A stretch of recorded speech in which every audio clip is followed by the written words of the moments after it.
আসসালামু আলাইকুম বন্ধুদের অগ্রিম রমজানুল কারীমের শুভেচ্ছা জানাচ্ছি। সবকিছু ঠিকঠাক থাকলে আগামীকাল থেকে আমরা রোজা শুরু করছি। তো আমি এর আগে যে ভিডিওগুলো দিয়েছি সেখানেও রমজান সম্বন্ধে আপনাদেরকে একটা আইডিয়া দিয়েছিলাম, আমাদের মার্কেট কীরকম যেতে পারে রমজানে। গত 15 বছর ধরে যেটা দেখে এসছি, রমজানে মার্কেট খুব বেশি পড়বেও না, খুব বেশি উঠবেও না, কিন্তু মার্কেট চরম স্লো থাকে। এত বেশি স্লো থাকে যে সেখানে আসলে আমাদের ট্রেড করাটা অনেক ডিফিকাল্ট হয়ে যায়। মাঝে মধ্যে দুই একটা শেয়ার আপ হয়, ডাউন হয়, সেটা অন্য হিসাব, বাট অধিকাংশ ক্ষেত্রে আমরা এই জিনিসটা দেখতে পাই। তো এই ক্ষেত্রে আমাদেরকে এই জিনিসটা বিবেচনা রেখে এই রমজানকে চিন্তা করে আমাদেরকে মার্কেট ট্রেডিং স্ট্র্যাটেজিগুলো আমাদেরকে সাজাতে হবে। আমি গত 3 দিন DSCX এর লাস্ট আপডেট দিয়েছিলাম বুধবারে, এমনকি বলেছিলাম বৃহস্পতিবারে ডাউন ট্রেন্ডটা কন্টিনিউ থাকবে। সো সেটার ভিত্তিতে কন্টিনিউ ছিল, আর কতটুকু আসতে পারে সেটার একটা আইডিয়া দিয়েছিলাম। সেই আইডিয়া মোতাবেক আমাদের সাপোর্ট জোন এরিয়া ছিল 5220 থেকে 5235। এই রেঞ্জের মধ্যে এসেও বাড়তে পারে, এটা কাছাকাছি জায়গায় টাচ করেও বাড়তে পারে, আবার একটু নিচে এসেও বাড়তে পারে। তো সেই নিচে আসাগুলো কতটুকু হতে পারে, কি আসে বিষয়, সেটা নিয়ে ইন্ডেক্সের সংক্ষিপ্ত রূপ একটা বিবরণ, সাথে আমরা উইকলি কন্ডিশনটাও জানাবো। তো আমাদের যে ডাউন সুইং ফলিংটা শেষ হয়েছে, এখন আমরা আপট্রেন্ডে আছি। সেই আপট্রেন্ড মোতাবেক যদি আমরা মার্কেট হিসাব করতে যাই, তাহলে আমাদেরকে ড্রয়িংটা একটু চেঞ্জ করা দরকার। সেটার প্রেক্ষিতে ট্রেন্ড লাইনটা আমরা এখন ট্রেন্ড লাইনটির দিকে নজর দিতে পারি। সেক্ষেত্রে আমাদের কি হতে পারে, আমরা যদি ট্রেন্ড লাইনটাকে এভাবে সাজাই, একদম লো থেকে মিডলের এই পয়েন্টসটাকে টাচ করিয়ে উপরে দিই, তাহলে এক্স্যাক্টলি আমাদের যে এই সাপোর্ট এরিয়াটা আমরা ড্র করেছিলাম, এই জায়গায় রেজিস্ট্যান্সটা ব্রেকআউট হওয়ার পরে কোথায় আসতে পারে সেটা, এমনকি সেই জায়গাগুলোকে মেনটেন করে মার্কেট কিন্তু আবার উপরে উঠেছে। এখন আমরা সেটাকে ইনভ্যালিড চিন্তা করে আমরা আমাদের সাপোর্ট এরিয়াটা আর একটু বড় করতে পারি। যদি রমজানে স্লোনেসটা বজায় থাকে, মানুষ যদি রমজানে ট্রেড না করে, তাহলে অধিকাংশ ক্ষেত্রে আমরা একটা সেল প্রেশার দেখি। এটা ছাড়াও রমজানে অধিকাংশ বড় বিনিয়োগকারীরা মক্কাতে ওমরা পালনে চলে যায়। অনেকে রমজানের শেষের দিকে যান তারা এতেকাফ করার জন্য। তো সবকিছু মিলিয়ে আমরা প্রতি রমজানের মানে শুরু থেকে শেষ পর্যন্ত, এরপরে ঈদের একটা ইস্যু থাকে। তো সেল প্রেশারটা আমরা সবসময় দেখতে পাই, মাঝে মধ্যে একটা দুইটা আপ ট্রেন্ড থাকতে পারে। তো সেই ক্ষেত্রে আমরা এখন যদি ট্রেন্ড লাইনটাকে হিসাব করি, সেই ট্রেন্ড লাইন অনুসারে আমাদের সাপোর্ট এরিয়াটা একেবারে 5180 থেকে 5211। এইটা কখন বলবৎ হবে, যদি কোনো কারণে 5235 থেকে 5221 ভেঙে যায়, সেক্ষেত্রে আমাদের এই সাপোর্ট এরিয়াটা খুব বেশি কাজ করবে। তখন আমরা দেখতে পাবো এক্স্যাক্টলি আমাদের সাপোর্ট এরিয়াটা এই ট্রেন্ড লাইনকে মেনটেন করে কাজ করছে কিনা। তখন আমরা দেখবো যে হয়তো এই জায়গাগুলোতে, যেখানে অতীতে আমরা ট্রেন্ড লাইনকে টাচ করে মার্কেট উঠতে দেখি, সেই জায়গাগুলোতে টাচ করে উপরে উঠে যাবে। তো তখন তাহলে আমরা ধরে নিব যে মার্কেট 210-20 পয়েন্টসের কাছাকাছি জায়গাও চলে আসতে পারে। তো সবকিছু নির্ভর করছে আগামী দিন মার্কেট ক্লোজিংটা কিরকম ক্যান্ডেল ক্রিয়েট করে। আর পাশাপাশি আমরা যে নিচে অ্যাভারেজ ভলিউমটা দেখতে পাচ্ছি, অ্যাভারেজ ভলিউমটা কিন্তু স্টিল নাও নেগেটিভ, 2 দিন নেগেটিভ হলেও এখন অ্যাভারেজ ভলিউমটা আমাদের জন্য খুবই চমৎকার পজিশনে আছে। এটা যেহেতু আমাদের যে মুভিং অ্যাভারেজটা ড্র করা আছে সেটার নিচে এখনো নামেনি, তাহলে আমরা ধরে নিব যে আমাদের ভলিউম সিগনিফিকেন্টলি ভালো আছে। তো এই ক্ষেত্রে আমাদের যেটা চিন্তা করতে হবে সেটা হচ্ছে আগামী দিন মার্কেট কিরকম যাবে। তো এই মার্কেট কিরকম যাবে সেটার উপর ভিত্তি করে আমি 2 টাইপের শেয়ার কিছু সিলেকশন করে আপনাদেরকে প্রেজেন্ট করতে পারি। এটা 2টা সাইড হবে। একটা হচ্ছে যেগুলো ফান্ডামেন্টালি স্ট্রং, ইন্ডেক্স পজিটিভ হলে বাড়ে যেরকম সেই শেয়ারগুলো। আর কিছু শেয়ার আছে লো পেড জাঙ্ক, যেগুলা এখনো বাড়েনি বা বাড়তে যাচ্ছে, কিছুটা বেড়েছে কিছুটা কারেকশন হচ্ছে এরকম। তো দুইটা পর্বে আমি সাজিয়েছি, আপনারা নিশ্চয়ই ধৈর্য সহকারে এগুলো দেখবেন। তো চলুন আমরা স্টার্ট করি। প্রথমে হচ্ছে আমার যে ইন্ডেক্স যদি মোটামুটি পজিটিভ যায় তাহলে কি শেয়ারগুলো বাজারে পারফর্ম করতে পারে সেটার মধ্যে সেগুলো আমি আগে সাজাচ্ছি। সেরকম 5টা শেয়ার আছে, আবার লো পেড চাঙ্কের মধ্যেও 5টা শেয়ার সিলেক্ট করেছি। যদিও লো পেড চাঙ্ক আমি কখনো সহজে আপনাদেরকে আমি অ্যানালাইসিস দিয়ে দেওয়ার চেষ্টা করি না বা দিই না। তো এই ক্ষেত্রে আমরা আপ্তাবটোকে চিন্তা করেছি। আপ্তাবটো আমরা এই জায়গাগুলোতে একবার ট্রেড করে ফেলেছি, এইসব জায়গাগুলোতে এমনকি বেশ ভালো একটা আমরা প্রফিটও টেক করেছি। কিন্তু পরবর্তীতে ট্রেড লাইনটাকে ব্রেকডাউন করার পরে আমরা শেয়ারটাতে এন্ট্রি নিতে পারিনি, কারণ এখানে একটা জেইরের নিউজ ছিল। সে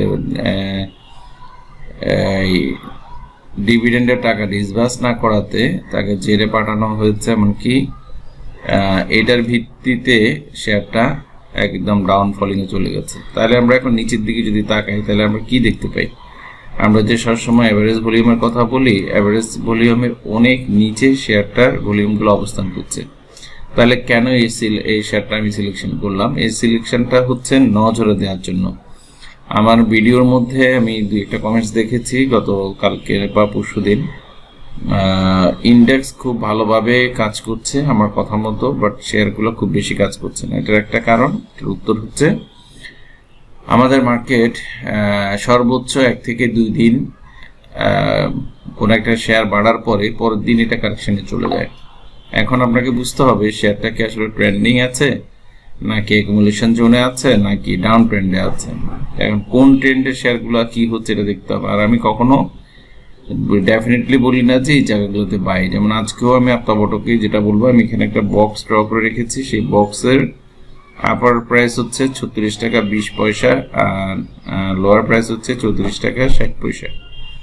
তাহলে এই রেঞ্জের মধ্যে আমার নজরে পড়েছে। এটা গত 4 দিন ধরে একই জায়গায় খুব ট্রেড হচ্ছে। যখন কোন একটা শেয়ার খুব অল্প জায়গার মধ্যে ট্রেড হবে, ছোট ছোট 20, 30, 50 পয়সার মধ্যে ট্রেড হবে, এরকম বড় ক্যান্ডেল হচ্ছে না, তখন এটা যে কোনো একটা দিকে মুভের জন্য রেডি হয়।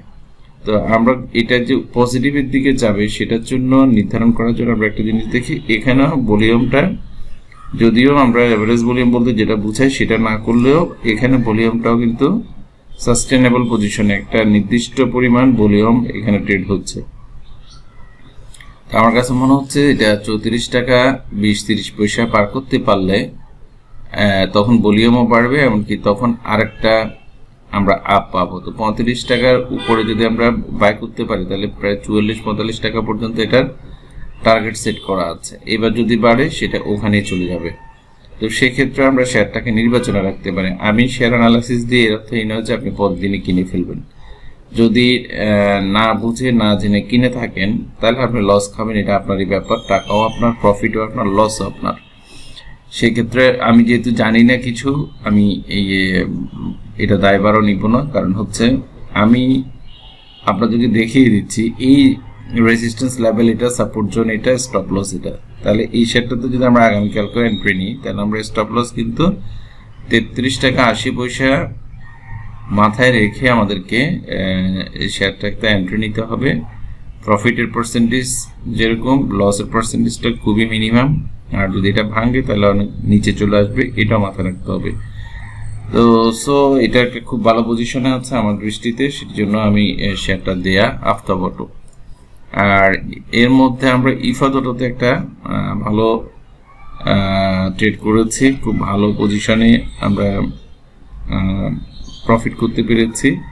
এখানে একটা জিনিস দেখার ব্যাপার আছে, সেটা 20 টাকা 30 পয়সার নিচে 20 টাকা 30 পয়সা থাকলেও লাস্ট লোটা এখানে 19 টাকা 80-90 পয়সা পর্যন্ত চলে এসেছিল। আসার পরে কিন্তু বেশি সময় 2-4 দিনের বেশি ঘোরাঘুরি করেনি। এই জায়গাটায় আগের যে সাপোর্ট আছে সেই জায়গাগুলোতে সবগুলা শেয়ারকে হাতিয়ে নিয়ে শেয়ারটাকে উপরে নিয়ে চলে গেছে। তাহলে কিছু কিছু সময় সাপোর্ট জোন ভাঙলেও কখন ভাঙছে, বাজারের পজিশন কি, কেন ভাঙছে, এই জিনিসগুলো মাথায় রাখতে হবে, দেখতে হবে। তাহলে কতটুকু নিচে যাবে না যাবে সেই যে জিনিসগুলো নিজের বিবেচনা শক্তিতে রেখে শেয়ারে এন্ট্রি নিলে লস খাবার খুব বেশি পসিবিলিটিস থাকে না। এই ক্ষেত্রে কতটুকু নিচে নামতে পারে সেটাও আপনাকে মাথায় রাখতে হবে। আমরা অনেকগুলা ইন্ডিকেটর, অসিলেটর, তারপরে ওয়েভ কাউন্টিং সবকিছু করে আমরা লো নির্ধারণ করার চেষ্টা করি। সেখানে সেই পর্যায়ে সেটা লোতে এসছে কিনা সেই জায়গাটাও দেখে যদি আমরা এন্ট্রি নিই তাহলে আমরা এইসব জায়গায় স্টপ লস আর দেওয়ার চিন্তা ভাবনা করবো না। তো এই ক্ষেত্রে আমি শেয়ারটার একটা ট্রেন্ড লাইন ড্র করেছি। সেই ট্রেন্ড লাইন অনুসারে আমি দেখতে পাচ্ছি এটা 3রা ফেব্রুয়ারি মাসের শুরুতে শেয়ারটা ব্রেকআউট করেছে। ব্রেকআউট করার পরে একটা রেসিস্টেন্স ছিল, সেটাতে টাচ করে গত 1 মাস জুড়ে শেয়ারটা একটা অ্যাকুমুলেশন এরিয়া তৈরি করেছে। সেই অ্যাকুমুলেশন এরিয়ার মধ্যেই কিন্তু ঘুরপাক খাচ্ছে শেয়ারটা, এখনো নিচের দিকেও যায় নাই বা উপরেও যায় নাই। তাহলে সেক্ষেত্রে আমরা কি করতে পারি, এটারও আমি একই রকম আত্মাবটার মতো একটা বক্স ড্র করে দিয়েছি আপনাদেরকে। আমরা এখানে যেটা একটা গ্রিন ক্যান্ডেল এসছে, ভলিউম যদিও অত কিছু ভালো না, যদি ভলিউম বাড়ে শেয়ারটাতে আমরা 23 টাকা 90 পয়সা পর্যন্ত বা 24 টাকা ধরে আমরা এন্ট্রি নিতে পারি। আমরা এইসব জায়গায় কিছু নিতে পারি, 23 টাকা 2400 নিতে পারি। যদি কোনো কারণে এই যে long time trend line, down trend লাইনটা যদি আবারও ভেঙে যায় কোনো কারণে, সেই ক্ষেত্রে আমাদেরকে স্টপ লসটা দিতে হবে 23 টাকায়। তো প্রায় 1 টাকার একটা গ্যাপ হিসাব করে যদি নিই, আমরা প্রায় এটাতে 28 টাকা যদি যায়, 24 থেকে 4 টাকা প্রফিটের এগেনস্টে আমরা 1 টাকা স্টপ লস মেনে যদি সেটাতে এন্ট্রি নিতে পারি, তাহলে কিন্তু একটা ভালো প্রফিটের আমরা চিন্তা ভাবনা করতে পারি। এগুলো কিন্তু ভালো মার্কেটের শেয়ারের হিসাব করছি আমি। তারপরে আমি আইপিডিসিটা রিসেন্টলি আমরা ন্যাশনাল হাউসিংকে বাড়তে দেখেছি, আইসিবি কে গুটি গুটি পায়ে আগাতে দেখছি আমরা। আইসিবির ক্ষেত্রে যদিও অনেক কিছু নেগেটিভ, হয়তো সামনে অনেক কিছু পজিটিভ হতেও পারে, অ্যানালাইসিসটা দেখলে বলা যাবে। তো আমি শুধু সিলেকশন করছি যে শেয়ারগুলো অ্যাকুমুলেশন এরিয়াতে আছে আর হচ্ছে বাড়ারও সম্ভাবনা তৈরি করেছে, এই টাইপের শেয়ারগুলোকে সিলেকশনে দিলাম। আইপিডিসির ক্ষেত্রে আমি একই রকম কথা বলবো। আইপিডিসি তার সর্বলো ছিল এর আগে 17 টাকা 35 পয়সা, ঠিক একই রকম ইফাদটের মতো করেই এই শেয়ারটাও কিন্তু 16 টাকা 90 পর্যন্ত নেমে এখানে অ্যাকুমুলেশন করে তার ট্রেন্ড লাইনটা ব্রেকআউট করে উপরে উঠে গেছে। এখন সেই ট্রেন্ড লাইনকে হিসাবে রেখে আমরা যদি এটা ট্রেড ভলিউম সাজাই, সেক্ষেত্রে এটার ভলিউমও কিন্তু অ্যাভারেজ ভলিউম এসে গেছে গতকালকে, যেখান থেকে পড়ে উপরে উঠেছে। এটা যদি কোনো কারণে এটা 18 টাকা 50 পয়সার উপরে ট্রেড হয়, কারণ 18 টাকা 10 পয়সা 48 পয়সার উপরে, তাহলে শেয়ারটার সামনে খুব বেশি বড় বাধা আমার চোখে পড়ে না। এই ক্ষেত্রে 19 টাকা 50 একটা ছোট্ট বাধা দেখা যাচ্ছে, এটা খুব বেশি বড় না। আর আমরা টার্গেট হিসাব করতে পারি, আমরা যদি লং টাইম না লম্বা একটা টার্গেট হিসাব করতে পারি, তাহলে আমরা এটা 20-22 টাকায় ইজিলি সেল করতে পারি। তো তাহলে 20% এই জায়গাটা কিন্তু এটা টার্গেট 20% হয়ে যায়। এই ক্ষেত্রে আমরা যদি এখানে এন্ট্রি নিই, সেখানে স্টপ লস অবশ্যই 17 টাকা মেনে, মানে 1 টাকা নিচে মেনে যদি আমরা নিই, এটা তো আমরা 4 টাকা প্রফিটের একটা সম্ভাবনা দেখা দিতে পারে। তো সেক্ষেত্রে আইপিডিসিটাও আমার এই টাইপের পছন্দের তালিকায় আছে। এরপরে আসছে মালিক স্পিনিং। আমি এর আগে যখন অ্যানালাইসিস দিই, এটা তখনকার ড্র করা, এমনকি এই বক্সটা তখনকার ড্র করা। আমরা অলরেডি একবার এই শেয়ারটাতে এন্ট্রি নিয়েছি। এইখানে এই যে ডবল ক্যান্ডেল বা ট্রিপল ক্যান্ডেল দেখে সেই ক্যান্ডেল অনুসারে আমরা বাইও দিই, এমনকি আমাদের সাথে যারা আছেন তারা সবাই জানেন আমরা এইসব জায়গা থেকে এই বড় ক্যান্ডেলে প্রফিট টেক করি, কারণ আমাদের এখানে চার্ট ড্র করা ছিল। এটা একটা রেসিস্টেন্স এরিয়া ছিল 27 টাকা। কেউ গ্রিন ক্যান্ডেলে সেল করেছে, কেউ রেড ক্যান্ডেলে সেল করেছে, বাট আমরা একটা ভালো প্রফিট নিতে পেরেছি। আমরা 25 টাকা 70-80 পয়সা বাই করে যে শেয়ারটাকে আমরা 27 টাকা সেল করতে পেরেছি, তাহলে আমরা কিন্তু কমিশন বাদ দিয়েও কিন্তু 2 টাকার কাছাকাছি আমরা একটা প্রফিট টেক করতে পেরেছি। আমরা এটাকে মেনটেন করেছি যদি রেজিস্ট্যান্স ব্রেকআউট করতে পারে 27 টাকা 80 পয়সার উপরে ক্লোজ দিতে পারে, দেন আমরা সেটাতে ফার্দার এন্ট্রি নিব। তাহলে আমার কিন্তু কথাগুলো খুব স্পষ্ট থাকে, এমনকি এইভাবে বলা থাকে। আপনারা যদি মনে করেন যে আমি শেয়ার দিলেই এটা কালকে দাম বেড়ে যাবে, এরকম চিন্তা করা ভুল। কোন জায়গায় দিয়েছি, কোথায় কি হচ্ছে, সেই জিনিসটা বিবেচনা রাখতে হবে। তাহলে এটার ক্ষেত্রে আমরা স্টপ লস কিন্তু 25 টাকা 60 পয়সা, এখন 26 টাকা 70 পয়সা আছে, 1 টাকা 10 পয়সার কাছাকাছি। এই জায়গায় এন্ট্রি নেওয়া যায় এইসব জায়গাকে বিবেচনা রেখে, অথবা 27 টাকা 80 পয়সার উপরেও এন্ট্রি নেওয়া যায়। তো সো এই 4টা শেয়ার আমার খুব নজরে পড়েছে। লোতে আছে trend line breakout, long time trend line, down trend line যেটা ছিল সেটা ব্রেকআউট করে কিছু উপরে আছে। যদি রমজানের হিসাবটা না থাকতো তাহলে এই শেয়ারগুলো সুপার ডুপার হিট করতো, একটু বলতে পারি। যদি রমজানেও ভালো মার্কেট যায় সেক্ষেত্রে হয়তো ভালো করবে। আগামী দিন রোববার প্রথম রমজান শুরু হলে, প্রথম রমজান হবে, তো সেক্ষেত্রে সবকিছু স্লো যাওয়ার একটা সম্ভাবনা থেকে যায়। তো সেই সম্ভাবনা থেকে আপনাদেরকে লো পেইড কিছু শেয়ারের অ্যানালাইসিস দিতে পারি। সেগুলো হচ্ছে এরকম। সোনালী এসটা আমার কাছে আমার এক খুব আপনজন, যিনি অ্যানালাইসিস জানতে চেয়েছিলেন গতদিন। আমি ট্রেড আওয়ারে খুব ভালোভাবে আসলে দিতে পারিনি। আমরা শেয়ারটাতে 1000 টাকা ট্রেড দেখতে পাচ্ছি, 957 প্রায় 1000 টাকা। এটার হাই প্রাইস আর লো প্রাইস অনেক আগে ছিল, যেটা 112-13 টাকা। তো এই শেয়ারটা যদি আমরা উইকলি হিসাব করি, উইকলি হিসাবের মধ্যে যদি পড়ে, তাহলে আমরা এর অনেক আগের 11-12 সালের হিসাবটা না হয় আমরা বাদে দিলাম, আমরা ভেরি রিসেন্ট হিসাবটা করি 1000 টাকা। আর 13-14 সালের হিসাবটাও যদি আমরা বাদ দিই, তাহলে রিসেন্ট হিসাব করলেও এটা 200 টাকা হলো এটার অ্যাভারেজ প্রাইস আমরা দেখতে পাচ্ছি, 200 টাকা। তো এখনো সে 199 টাকায় শেয়ারটা আছে। উইকলি আর মান্থলি চার্ট যদি দেখি, এজ পার মান্থলি চার্ট অনুসারে আমরা যেহেতু মাস শেষ করেছে, আমরা মোটামুটি একটা চমৎকার একটা ডোজি ক্যান্ডেল দেখতে পাচ্ছি এটাতে। এমনকি ভলিউমটাও গ্রিন সুন্দর দেখাচ্ছে। তো এরকম ডোজি ক্যান্ডেল আসলে আমরা পুরো দেখি যে ডে চার্টে বা H1 চার্টে, উইকলি চার্টে আমরা শেয়ারটাকে বাড়তে দেখি। তো সেক্ষেত্রে এটাও আমরা লং টাইম যদি হিসাব করি, 6 মাস বা 1 বছর, তাহলে কিন্তু আমরা শেয়ারটাতে অনেক দূর শেয়ারটা আগাবে এই কথাটা বলতে পারি, যদি এর ফান্ডামেন্টাল ইস্যুস প্লাস আদার্স সবকিছু ঠিকঠাক মতো আগায়।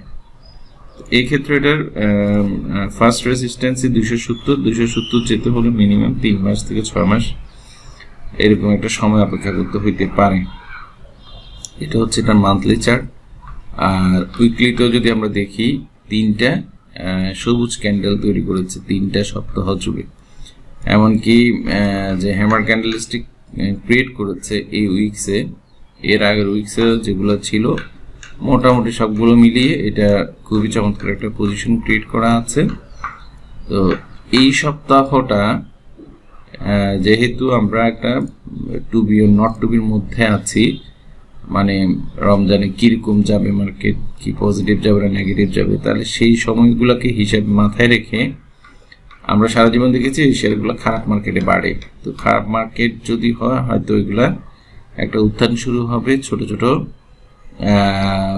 রেসিস্টেন্স আছে, সেগুলোকে মাথায় রেখে শেয়ারগুলোতে আমরা ট্রেড সাজাতে পারি। এটা অনেকদিন পরে মাঝে মাঝে একটু একটু করে ভলিউম হচ্ছে। আমরা ভলিউমটা এরকম মানে ভাবে দেখতে হইতে পারে, যদি দেখা যায় তাহলে আমরা বুঝবো যে শেয়ারটা বাড়ার জন্য রেডি হচ্ছে। আগামী দিন যদি ভলিউমের সাথে প্রাইসটা পজিটিভ হয়, এমনকি সেটা যদি 206 টাকার উপরে ট্রেড হয়, ভালো করে বুঝবেন কথাটা, 206 টাকার উপরে ট্রেড হয়, ভলিউম গতকালকে সমান বা এর কাছাকাছি হয়, তাহলে আমরা শেয়ারটা নিয়ে পজিটিভ থিঙ্কিং করব, আদারওয়াইজ না। তো সো এ হচ্ছে সোনালী হাঁস।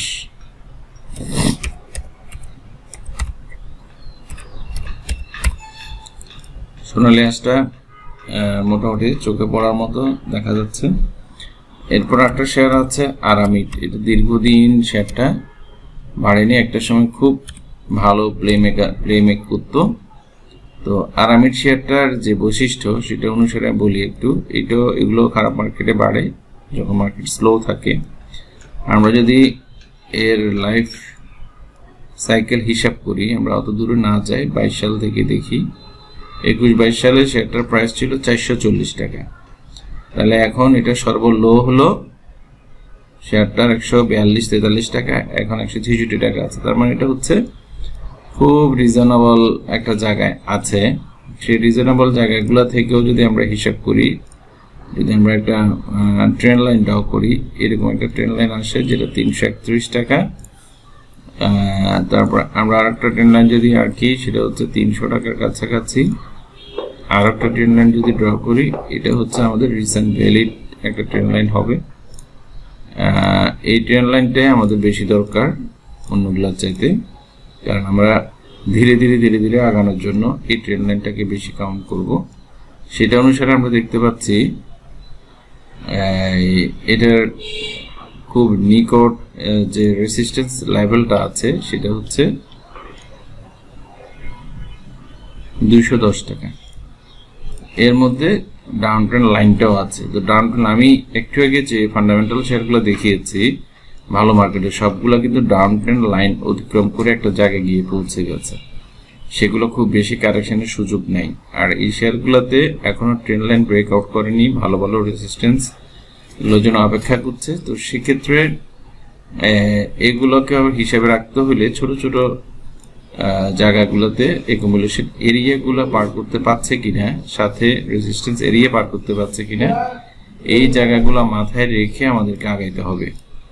তো আরামিডও একটা সম্ভাবনাময় শেয়ার হতে যাচ্ছে যদি মার্কেট খারাপ থাকে। এগুলো তো আমরা চিন্তা ভাবনা করতে পারি। সাপোর্ট রেজিস্ট্যান্স আপনারা নিজেরা একটু ক্রিয়েট করে নেবেন, দেখে নেবেন।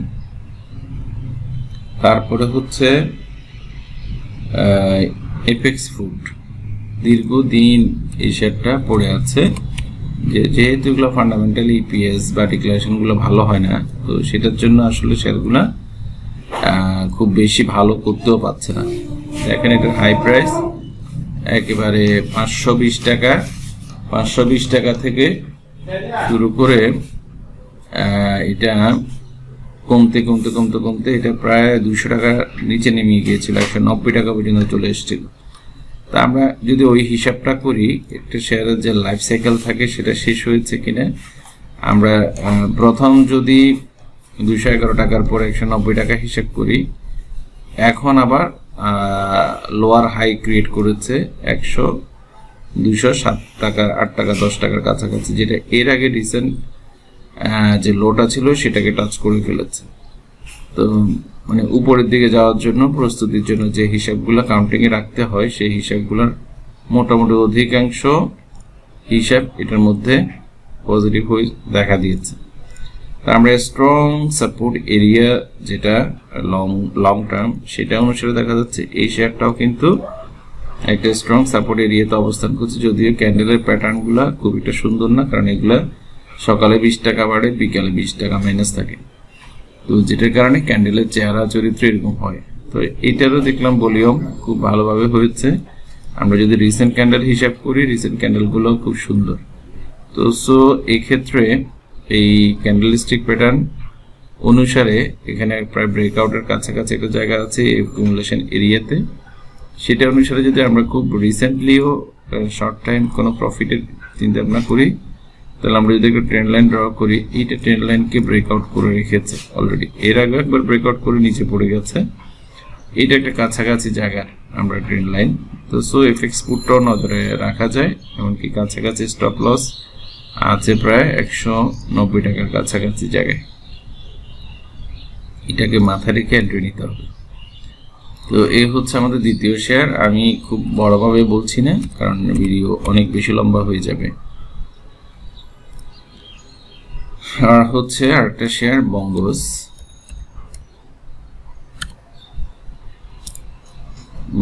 দেখেন বঙ্গজের স্ট্যাটাসও আমি বলবো যে আমরা যদি হিসাব করি সবগুলো শেয়ার লোতে, এমনকি সুপার লোতে আছে, শুধু লোতে না, অনেক বেশি লোতে আছে। তো এই শেয়ারটারও ব্রেকআউটের প্রায় পথে শেয়ারটাকে আমরা বলতে পারি।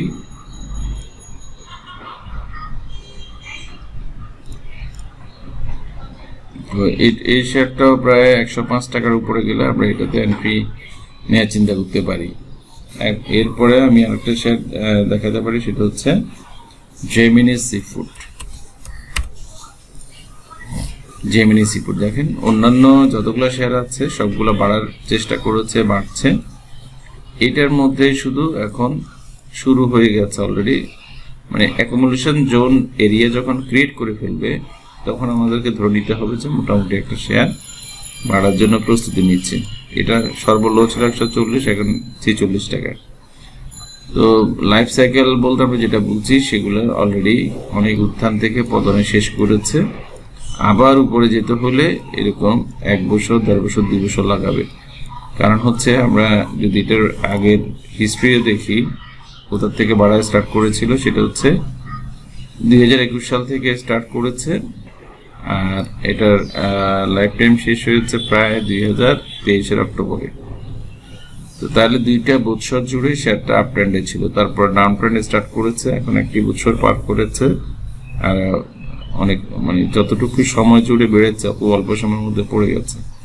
তো এই কারণে পড়ার মাত্রাটা বেশি থাকে, লো পেড জায়ান্টকে রিস্ক এন্ড রিওয়ার্ড অনেক বেশি।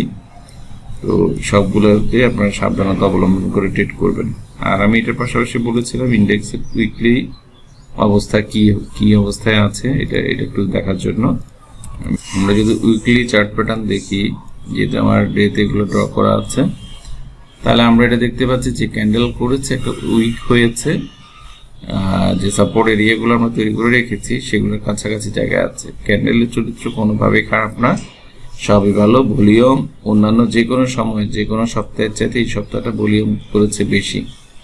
তো আমরা ইন্ডেক্স নিয়ে আশাবাদী, ইন্ডেক্স পজিটিভ মুভমেন্টে যাবে 2 দিনের মধ্যে, একটু প্রত্যাশা করে আজকের আলোচনা শেষ করছি। ধন্যবাদ।